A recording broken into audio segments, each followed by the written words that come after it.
নমস্কার, ক্যালকাটা ডায়ালগসের এখনকার প্রতিবেদনে আপনাদের স্বাগত জানাচ্ছি। আমি মনোজ দাস।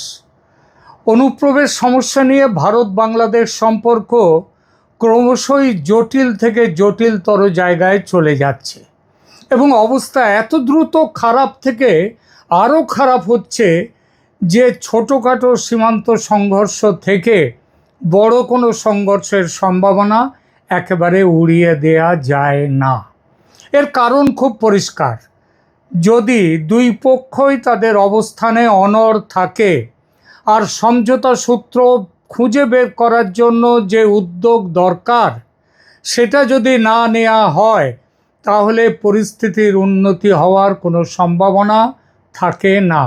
ফলত অনুপ্রবেশ সমস্যা যে জায়গায় এসে পৌঁছেছে এবং আগামীতে যেখানে পৌঁছে যাবার সম্ভাবনা দেখা যাচ্ছে, তাতে সীমান্ত সংঘর্ষ যদি বড় আকার ধারণ করে, সেটা পরিস্থিতির কোনো অস্বাভাবিক নয়, স্বাভাবিক পরিণাম।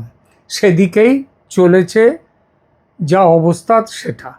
ভারতে অবৈধভাবে বাংলাদেশি মুসলিমরা এসে রয়েছে, তাদের চিহ্নিত করে দেশ থেকে বহিষ্কার করে বাংলাদেশে ফেরত পাঠানো হবে। এটা ভারতের বর্তমানের ঘোষিত অবস্থান। অন্যদিকে বাংলাদেশের ঘোষিত অবস্থান এরকম যে ভারতে কোনো বাংলাদেশি অবৈধভাবে যায়নি, কথা তারা কিন্তু বলছে না। ভারতে কোনো অবৈধ বাংলাদেশি নেই, এটা কিন্তু তারা ঘুণাক্ষরেও বলছে না। এই প্রশ্নটাকে উৎস রেখে তারা বলছে অবৈধভাবে কেউ ভারতে থাকলে তাদের ফেরত পাঠাতে হবে আন্তর্জাতিক নিয়ম মেনে, ও জোর করে পুশব্যাক করা নয়। তো আন্তর্জাতিক নিয়ম মানতে হবে। কি সেই নিয়ম? নিয়মটা হচ্ছে এই সব অনুপ্রবেশকারীদের বাংলাদেশের নাগরিকত্বের প্রমাণ বাংলাদেশের হাতে তুলে দেবে ভারত। বাংলাদেশ সেগুলো পরীক্ষা করবে। তারপর যদি দেখে যে তারা সত্যি বাংলাদেশের লোক, তাদের ফেরত নেবে। আর যদি দেখে যে তারা বাংলাদেশের নয়, তাহলে ফিরিয়ে নিতে অস্বীকার করবে। এবং সেই কথাটা তারা জানিয়েও দেবে ভারতকে। ভারত যদি সেটা মেনে নেয় ভালো, না মানলে আরও প্রমাণ দিয়ে তাদের বক্তব্য জানাবে, যাতে তাদের ওখানে ফেরত পাঠানো যায়। এইটা হচ্ছে নিয়ম। তো এই আন্তর্জাতিক নিয়ম মেনে চললে, যেহেতু এটা পদ্ধতি, আর এই পদ্ধতি যদি দুদেশই মেনে চলে, তাহলে তো ঝামেলা কেন হবে? ঝামেলার সম্ভাবনাই নেই। অবশ্য তারপরেও যে ছোটোখাটো কিছু জটিলতা থাকবে না তা নয়, তবে সেগুলো মোট সমস্যার একটা সামান্য ভগ্নাংশ হতে পারে। যেমন ধরা যাক, কেউ 10 বছর আগে কি 5 বছর আগে একজন বাংলাদেশি পুরুষ তার এক বিবি 3 বাচ্চা নিয়ে চোরাপথে ভারতে এসেছে, কিংবা সে একাই এসেছে ধরা যাক। যদি দেখা যায় সে তার এক বিবি 3 বাচ্চা নিয়ে চোরাপথে ভারতে এসে থাকে, তো তার ধর্মে তো একসঙ্গে একাধিক বিবি, 4টে বিবি পর্যন্ত রাখা আইনসম্মত, তাদের পার্সোনাল ল সেই কথা বলছে। তো সে এখানে এসে করলো কি, বাংলাদেশি মানুষটি, সে আরও একটি ভারতীয় মেয়েকে বিয়ে করলো। তার মানে তার 2টো বিবি হলো, তার আইনে, তাদের পার্সোনাল আইনে এটা চলবে। এইবার সেই ভারতীয় বিবির আবার 2-4টে বাচ্চা এখানে হয়ে গেল। প্রশ্ন হচ্ছে, পুশব্যাকের মধ্যে কি ভারতীয় বউ আর তার বাচ্চারা পড়বে? এই প্রশ্নেরও উত্তর আছে এবং আইনগত উত্তরই আছে। তবে সেটা এই প্রতিবেদনে বলার বিষয় নয়। সেটা নিয়ে প্রয়োজনে আর একটা ভিডিও পরে করা যাবে, যেখানে পুশব্যাক বিষয়ে ক্রিটিক্যাল কিছু বাস্তব সমস্যা নিয়ে আলোচনা করা যেতে পারে। আমি করব। দর্শকদের পক্ষ থেকে সেরকম কোনো জিজ্ঞাসা থাকলে, যেমন এই একটা প্রবলেমের কথা এক্ষুনি বললাম, সে বাংলাদেশের একটি বউ হয়তো বাংলাদেশে রয়েছে কি আর তাকে নিয়ে এসছে, সেটা বড় প্রশ্ন নয়। সে এখানে সে আরেকটি বিয়ে করলো, বিয়ে করবার পর তাদের বাচ্চা হলো, এখানে যাকে বিয়ে করলো সে এদেশের মানুষ। তাহলে সেই এদেশি বউকে এবং তাদের বাচ্চাকে কি করা যাবে, এসবগুলো একটা ক্রিটিক্যাল সমস্যার ব্যাপার। তো এইরকম কারোর যদি কোনো জিজ্ঞাসা থাকলে বলবেন, আমার ইচ্ছা রয়েছে পরে এই ধরনের বিষয় নিয়ে আর একটি এপিসোড আমি করব। যে কথা বলছিলাম, এরকম ক্রিটিক্যাল কেস থাকতেই পারে, তবে তার সংখ্যা কম। সেসব কেস আলাদা করে দেখা যেতেই পারে, কিন্তু জেনারেল কেসগুলো তো জেনারেল নিয়মে মেটানো যায়। ওই আন্তর্জাতিক নিয়ম, ভারত তাদের কাগজপত্র তুলে দেবে বাংলাদেশের হাতে, বাংলাদেশ সেগুলো বিচার করে পজিটিভ কি নেগেটিভ একটা কিছু বলবে। পজিটিভ বললে তাদের ফেরত চলে যাওয়া, নেগেটিভ যদি ভারত বাংলাদেশ রাজি না হয় তখন ভারত আবার আরও প্রমাণ সাপেক্ষে প্রমাণ দেওয়ার চেষ্টা করবে। এটা আলোচনার ব্যাপার। তো এইভাবে তো মেটানো যায় সমস্যা। সমস্যা তাহলে তৈরি হচ্ছে কেন? সমস্যা থেকে যাচ্ছে কেন?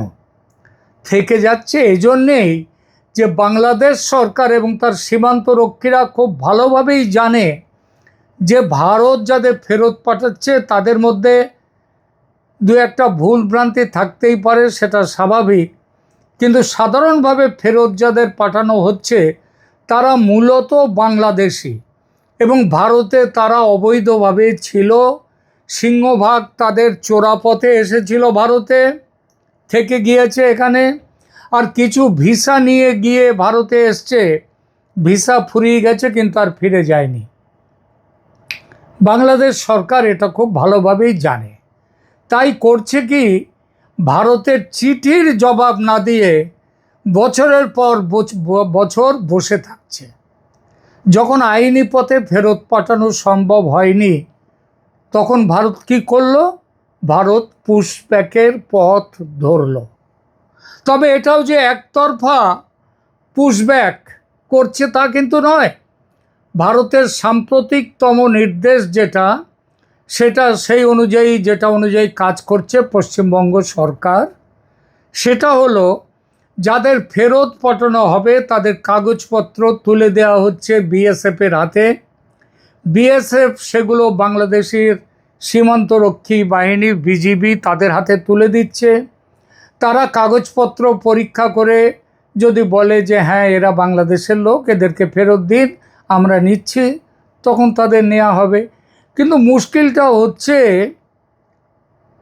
যে এই বিজিবিও সাথে সাথে সেটা বলছে না, কারণ তাদের সরকার তো আবার টিপে দিয়েছে যে ভারতে মুসলমানদের ওপর অত্যাচার নিয়ে যতই চেঁচানো হোক না কেন, ভারতে মুসলমানদের ওপরে অত্যাচার হচ্ছে না, তারা ভালোভাবেই বেঁচে রয়েছে ভারতের মানুষের মতনই।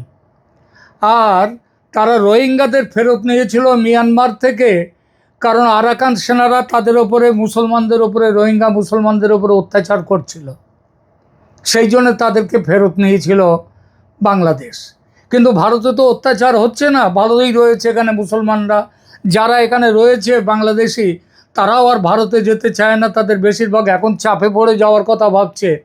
তার আগে তো তারা ভাবতই না। আমার বেশ মনে পড়ে, বেশ কিছুদিন আগে, বছর দুয়েক আগে, 2-3 বছর আগে, একটা ট্রেন ধরে আমি হাওড়া থেকে মুম্বাই আসছি, ট্রেনে আসছি। সেই ট্রেনে সেখানে বাংলাদেশের বেশ কিছু পরিবার, পুরো ট্রেন ভর্তি।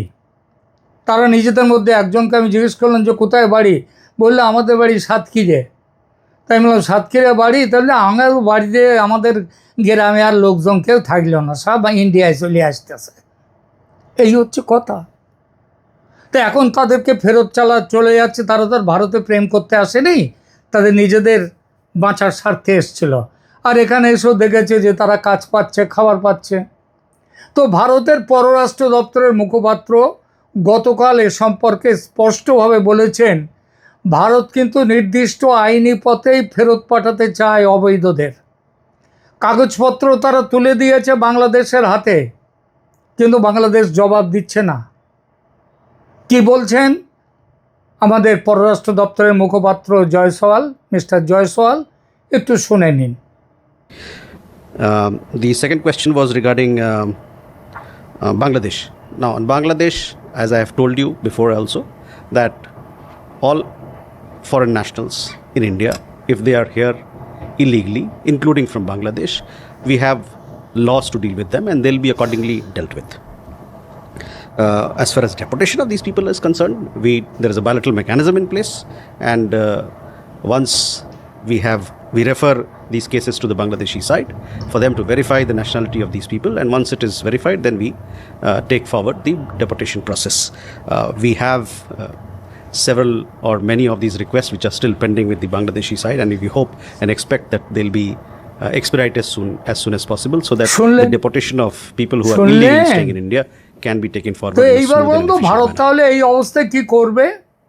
সুতরাং এরপরে ভারত বাধ্য হয়ে জোর করে পুশব্যাক নীতি নিয়েছে, কিন্তু ভারত সরকারের হস্তক্ষেপ ছাড়াই, অর্থাৎ আমাদের পুলিশ মিলিটারি গিয়ে কাউকে ধরছে না, তার আগেই একটা বড় সংখ্যক বাংলাদেশি থানা, police, detention camp, holding centre এসবের ভয়ে নিজেদের উদ্যোগে দেশে পালিয়ে যাওয়ার সিদ্ধান্ত নিয়েছে ও নিচ্ছে।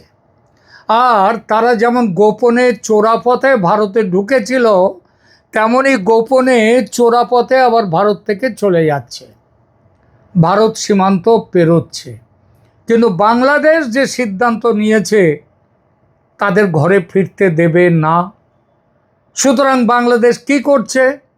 তারা সীমান্তে নিজেদের পারে অতিমাত্রায় সজাগ হয়েছে। কয়েকদিন আগে আমি বেশ কয়েকটা ভিডিও করেছি এই ব্যাপারে, আরও করব, কারণ সমস্যাটা খুব ভয়ঙ্কর।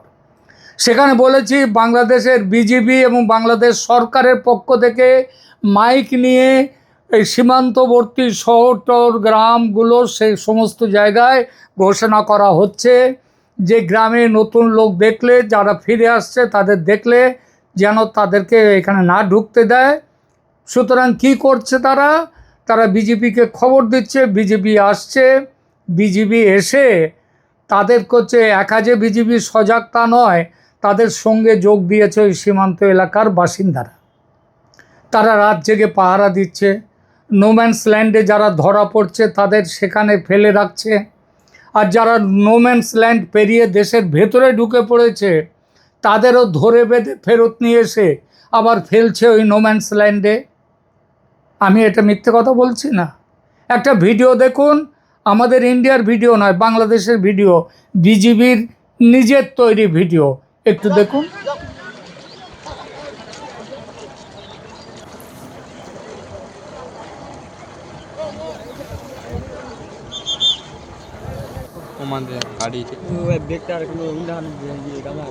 কমান্ডান্ট 93 বিএসএফের সাথে আমাদের স্পট মিটিং ছিল এই গত 25 তারিখ সকালবেলা, যে 10 জনকে এখানে পুশিং করা হয়েছে এর ব্যাপারে।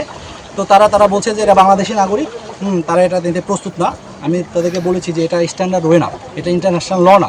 এটা ইন্টারন্যাশনাল ল হয়ে যদি এক দেশের নাগরিক যদি অবৈধভাবে অন্য দেশে থাকে তাকে পুলিশের মাধ্যমে ইন্টারন্যাশনাল ল মেনে তাকে হ্যান্ডওভার করা উচিত। এভাবে আমরা অ্যাকসেপ্ট করবো না।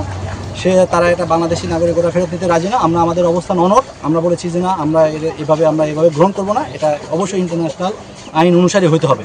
তো তারা বলেছে যে তাদের হাইট কোর্টের সাথে কথা বলবে, বাট আমরা এই পজিশনে অনড় যে আমরা অবৈধভাবে যদি আমাদের সীমান্ত দিয়ে কাউকে অনুপ্রবেশ করানো হয়, পুশিং করানো হয়, এটা আমরা এখনও অ্যাকসেপ্ট করবো না এবং ভবিষ্যতেও আমাদের এবারের মধ্যে কোথাও আমরা অ্যাকসেপ্ট করবো না।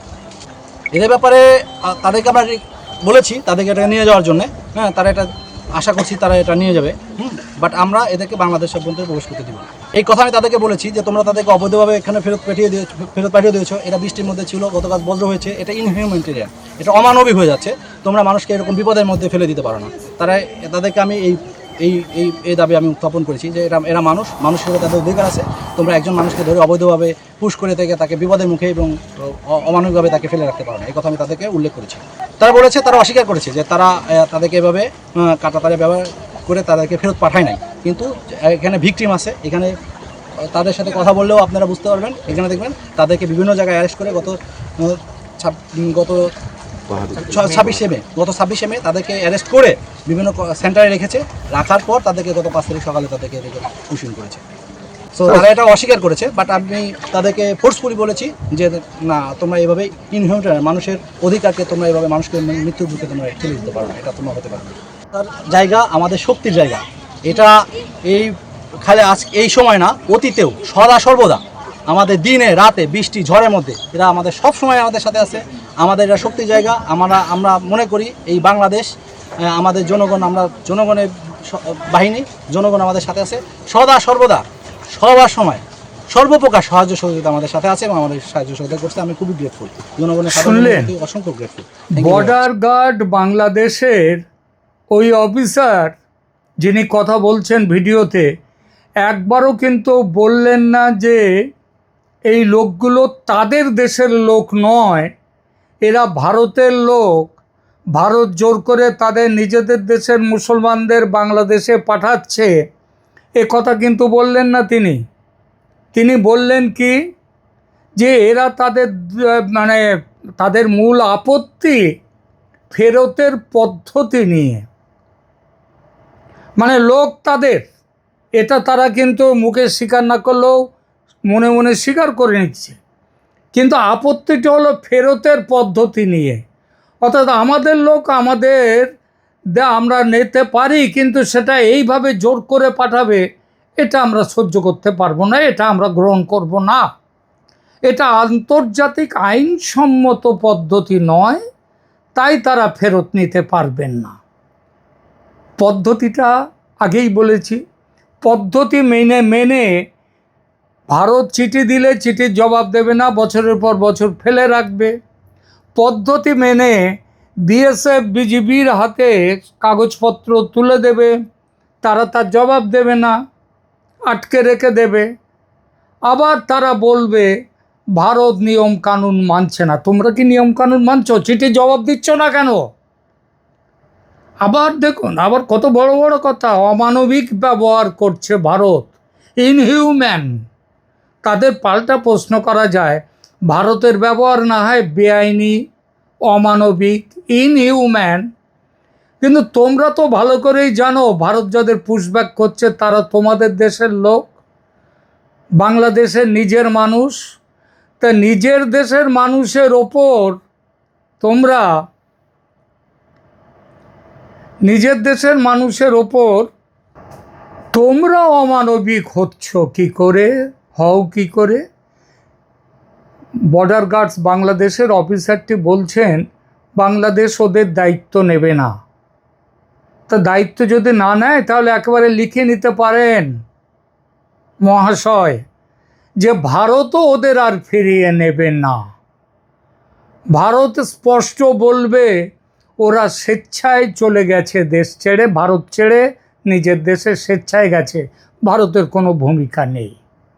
সুতরাং ওরা সীমান্তের নোম্যান্স ল্যান্ডে বাঁচলো কি মরলো তাতে ভারতের কিচ্ছু আসে যায় না, কারণ ওরা ভারতের লোক নয়। ওরা যে দেশের লোক তারা বুঝুক ওদের নিয়ে কি করবে, কি হবে। তাহলে বিজিবির অফিসারটি একবার বললেন ওই লোকগুলোকে জিজ্ঞেস করে দেখুন, ওরা বলবে 26শে মে ওদের ধরেছিল ভারতের পুলিশ, ক্যাম্পে রেখেছিল, তারপর রাতের বেলায় তার কাটার এপারে ফেলে দিয়েছে। হতেও পারে সেটা, কিন্তু প্রশ্নটা হলো ওই লোকগুলোকে এসব কথা কে জিজ্ঞেস করবে, কে জানতে চাইবে এসব কথা? ভারত কথাই বলবে না আর ওদের সঙ্গে। তোমাদের পাঁঠা তোমরা ঘাড়ে কাটবে না লেজে কাটবে, সিদ্ধান্ত তোমাদের।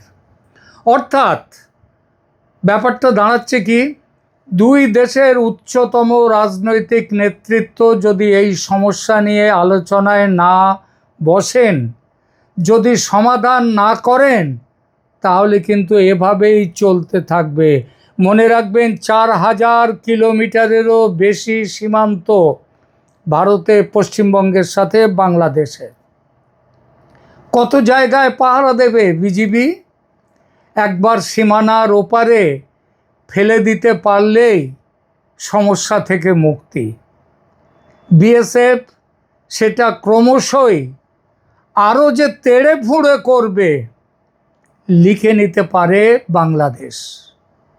সুতরাং পালিয়ে না গিয়ে আলোচনায় বসুন, যত তাড়াতাড়ি বসতে পারেন ততই মঙ্গল।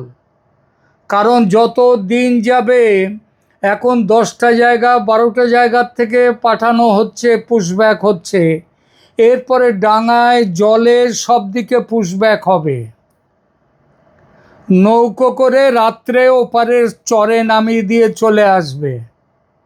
কি করবেন? কত জায়গায় পাহারা রাখবেন? সুতরাং সামনে বর্ষা, আর এই নোম্যান্স ল্যান্ডে জলে কাদায় খোলা আকাশের নিচে ঝড়ে বৃষ্টিতে সাপ খোপের রাজত্বে থাকাটা কি সমস্যা তৈরি করবে সেটা একটু ভেবে দেখুন। বর্ষা আসছে, সমস্যা পাহাড় হয়ে বাংলাদেশের ঘাড়ে চেপে বসবে। বর্ষা শুরু হয়ে গেছে, সুতরাং সাবধান। ধন্যবাদ।